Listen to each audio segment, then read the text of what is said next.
Hello guys, how you doing? It's me, JaackMaate. Now, today's video might not be too funny, so no change there. As you can tell by the title, there's a few touchy things that I'd like to get off my chest. The first thing being this shit tattoo, but that's there for life, so we'll move on. No, to be quite honest, I am actually quite pissed off with just how often I seem to be scrolling through Facebook and coming across some of the most ignorant posts I think I've ever seen. And some of these ignorant posts are even being posted by people in my family, older relatives like aunties and uncles, ones that obviously I don't see anymore for obvious reasons. But there's one post that I seem to come across more than most. Should bacon be banned because it's offensive to Muslims? Like plus share equals no. And then whoever's made this has just put a picture of some Muslims, carefully cropped in some bacon, just to really bring it to life. I've just got to say, it's quite nice that our uncles are learning to use Microsoft Paint after 15 years. Admittedly, they are 15 years late and they are using it to spread racist propaganda, but nice choice of font. Now, I don't know about you guys, but I have never met, seen, or even heard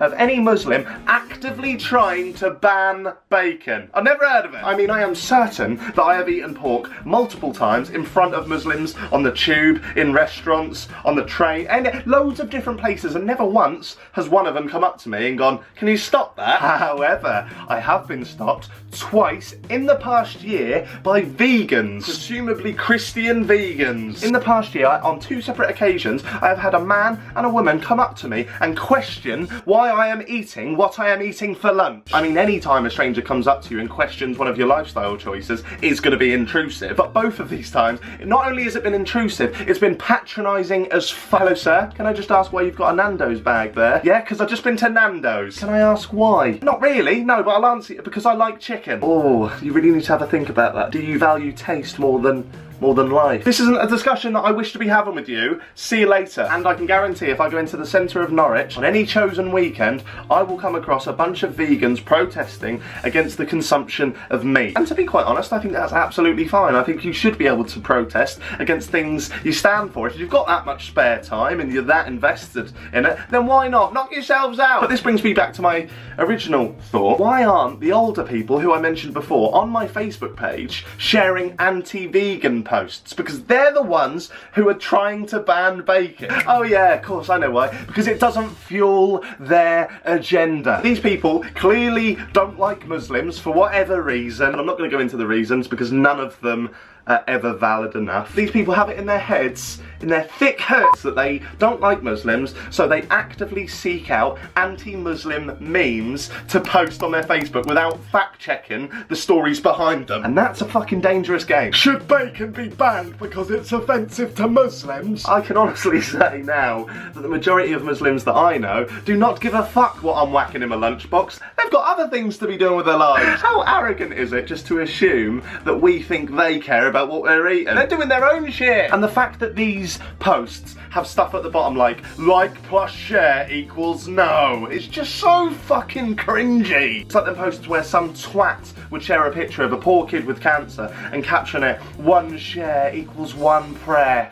Fuck off trying to boost your following on your shitty little page that no one gives a shit about by preying on the emotions of the vulnerable, the easily swayed, or the just plain fucking stupid. And Facebook is the worst place for this dangerous game to be played, because what's Facebook filled with? People that can't be asked to fact check. I'll tell you what I believe to be a large share of the Facebook demographic. There's a lot of 50-year-old Barrys on Facebook. I'll tell you about Barry. Barry's white, got a skinhead, he's 50 years old, he's not particularly racist, he's just got a BMI 5 times larger than his IQ. Barry lives alone in a little 1-bedroom flat. He loves Ben & Jerry's, but that's sort of beside the point. I was just painting a visual picture in my head and I got a bit too carried away. Picture the scene, Barry's in his 1-bedroom flat. He's not particularly racist. He's scrolling through Facebook late one night and he sees a post that triggers something in his head. Should bacon be banned because it's offensive to Muslims? It's at this very moment that Barry really starts to panic. He really starts to work up the sweat right about now. Barry loves bacon. It's the only reason he leaves his house to go down to Linda's Cafe and have fry-up every fucking morning. He's panicking. Somebody's trying to take Barry's bacon. Barry doesn't actually know any Muslim people. He doesn't associate himself with them, so he doesn't know what they're like. Not because he's racist, but because he never leaves the house except to go to Linda's cafe. What does Barry do? We all know what Barry does. He shares the post, doesn't he? Because he only needs to do that, and he can just about muster up that kind of energy. That piece of propaganda has therefore worked because it's triggered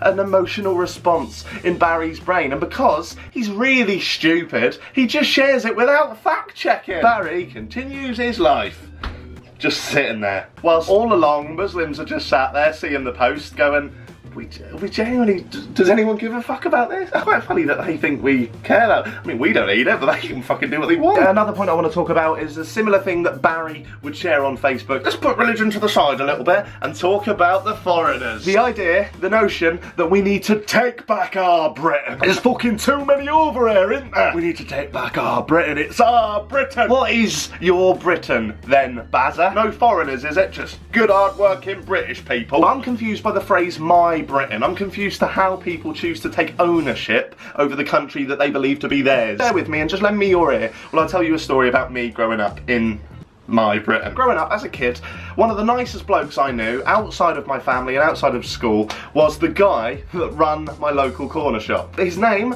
was Dinesh, right? He was a Muslim bloke, but we called him Dan. I'd go in there every single day, and Danny would be working behind the counter. And Dinesh knew everybody, right? He knew the mums and dads, they'd go in there for the milk and bread, and he also knew all the kids. He knew me and my friends, because we'd be in there every single day after school buying sweets, and on a Friday, a pack of football cards, please, Daddy. And I remember once I went into Dan's shop on a Friday to get my football cards and he'd sold out. And I was absolutely gutted, I didn't realise I could just go to another shop a little bit further away. Besides the point, I was absolutely devastated. So from then on, Dan used to get his new stock of football cards in and keep some out for me, and then when I'd come in on a Friday, there we go, he could sell them to me. He was a lovely bloke. I got on with Dinesh and I got on with his family. I was lucky enough that my mum and dad brought me up to be just as polite to somebody as they are to me, and he was very polite to me, so in turn I was very polite to him, and it was lovely. And I owe a lot to my mum and dad for not raising me as somebody that should not like the brown man because he's trying to ban the bacon. Otherwise, if that was my childhood, then I'd have probably grown up to be one of these ignorant fuckers sharing these posts on Facebook every day. However, Danny and his corner shop is such a prominent piece of my childhood, it's unreal. They were a constant staple piece in my childhood, in my Britain. Then Saturday would roll around and we'd go for a Chinese takeaway down at the Lucky Star around the corner. That was one of my favourite parts of the week, getting that Chinese takeaway, and it still is. And that is my Britain. As some of you guys will know, the first 21 years of my life, I absolutely despised the way I looked. It was worse than this. Can you believe it? It's hard to imagine, but I fucking did. Go back and check. The first 21 years of my life, I had a massive underbite, which made me constantly look like a Pez dispenser. It was horrible. I had no confidence. I didn't have any luck with girls. I was a shadow of what I am now. But I thank my lucky stars because I live in a country in which we have the NHS, and the NHS were able to fix me and not only give me a new face, so to speak, but also give me a hell of a lot of confidence, and my life has sort of propelled from the moment that I had that operation. Now, my surgeon was English, but my nurse who looked after me from the week after that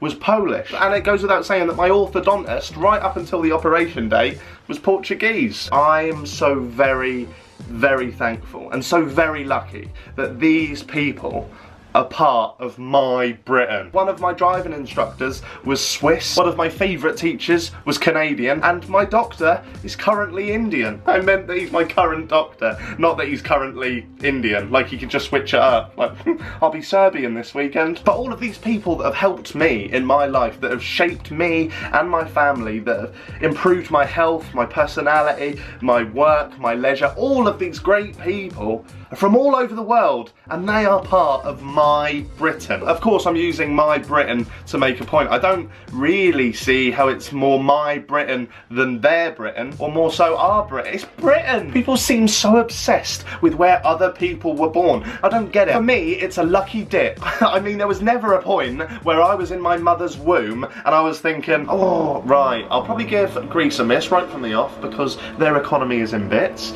Africa, good shout, nice weather, but can't be dealing with the poverty. What about Ukraine? No chance, bit tense. I know, England. I quite fancy England. I could do with the NHS. Yep, Mum, got me off here. This'll do.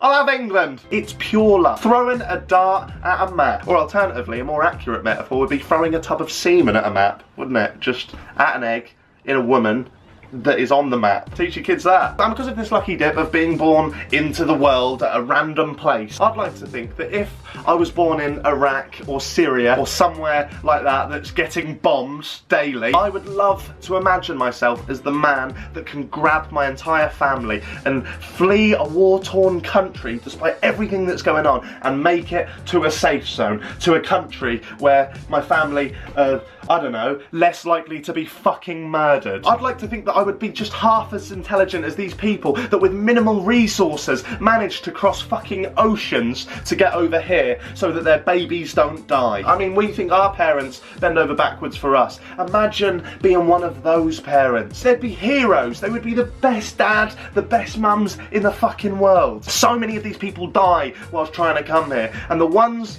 that do, the ones that go through all that, they get here only for Barry, who's been unemployed for 4 years because his knee's a bit sore, to not quite take a shine to their weird language and brown skin, to shove his pot noodle in his mouth, to log into Facebook and start spitting out shit like, too many foreigners over here taking our jobs, I'd have a job if it weren't for them. Now, sozbaz, but if a sad is able to travel halfway around the fucking world, to travel across fucking oceans, to travel across this fucking country, and can still land a 9 to 5 before you, then maybe you're not trying hard enough. Maybe you're spending too much time spraying shit onto your Facebook page when you should be out there applying for actual fucking jobs. Just get off your ass, Barry, and go and find yourself a job. Put your head and your heart in it, and you'll get one. Just don't apply for the butcher's job, because once the Muslims ban bacon, you'll be straight out of it.